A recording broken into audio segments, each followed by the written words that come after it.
cours de l'exécution de ce projet, voilà, il était question de mettre au point une technologie de production de la farine panifiable à partir du manioc et de la patate de Sacher orange. Et à l'issue aussi de ces recherches, nous avons pu former des acteurs. Nous avons pu mettre au point voilà, 3 procédés de production de la farine panifiable de manioc avec un procédé optimal et un procédé de production de la farine panifiable de PDCO. Pour ce qui concerne les pains, il faut dire qu'il y a le pain, il y a eu la production de pain sucré et il y a la production de pain simple. Donc les technologies qui ont été mises au point ici sont au nombre de 6, dont 3 pour les pains sucrés et 3 pour le pain simple. Alors, ce projet nous a permis d'acquérir pas mal d'équipements. Voilà, pas mal d'équipements, au nombre desquels nous citons un four à pain, voilà, un four adapté pour la production du pain. Nous avons acquis également un broyeur pour la production des farines. Nous avons acquis des tables en inox, tout est en inox, on le dira, voilà. Une table en inox pour la production. Nous avons acquis également des tables de séchage et des supports pour le traitement de la matière première. Et n'oublions pas également le pétrin que nous avons acquis dans ce projet.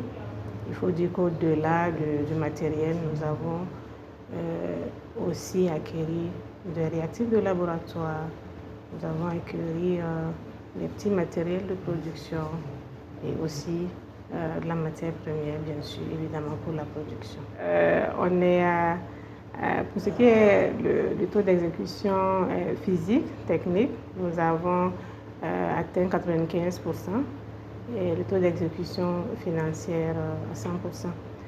Et nous sommes entièrement satisfaits. Si on arrive en tout cas, vulgariser ces produits, puisque, disons, la formation, le renforcement des capacités des acteurs, puisqu'on devait transférer les technologies, donc on a pu former 16 participants, et les meuniers, les transformateurs, transformatrices, les boulangers et puis les pâtissiers, voilà, qui ont vraiment aimé. Et l'objectif c'était de voir, non seulement de transférer, mais de voir la possibilité. C'est-à-dire que puisque le projet, l'objectif c'est de valoriser ces 2 spéculations-là pour réduire en fait la dépendance du Burkina au blé.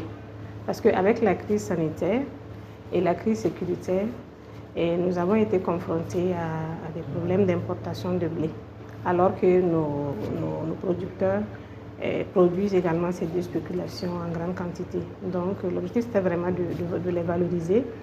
Et ce que nous produisons ici avec des produits que nous consommons, voilà, tels que le pain. Je pense que le taux d'incorporation issu de cette recherche-là va de 40 à 60%. Donc vous voyez, c'est une grande marge. Donc si l'État arrive à prendre en tout cas des décrets d'incorporation de ce pain et de ces farines-là dans la production de pain, ça sera une grande avancée. Et pour les producteurs, pour les transformateurs et pour le pays. Et ça va créer beaucoup d'emplois et aussi le pays va, je crois que sera développé à travers, en tout cas, cette technologie.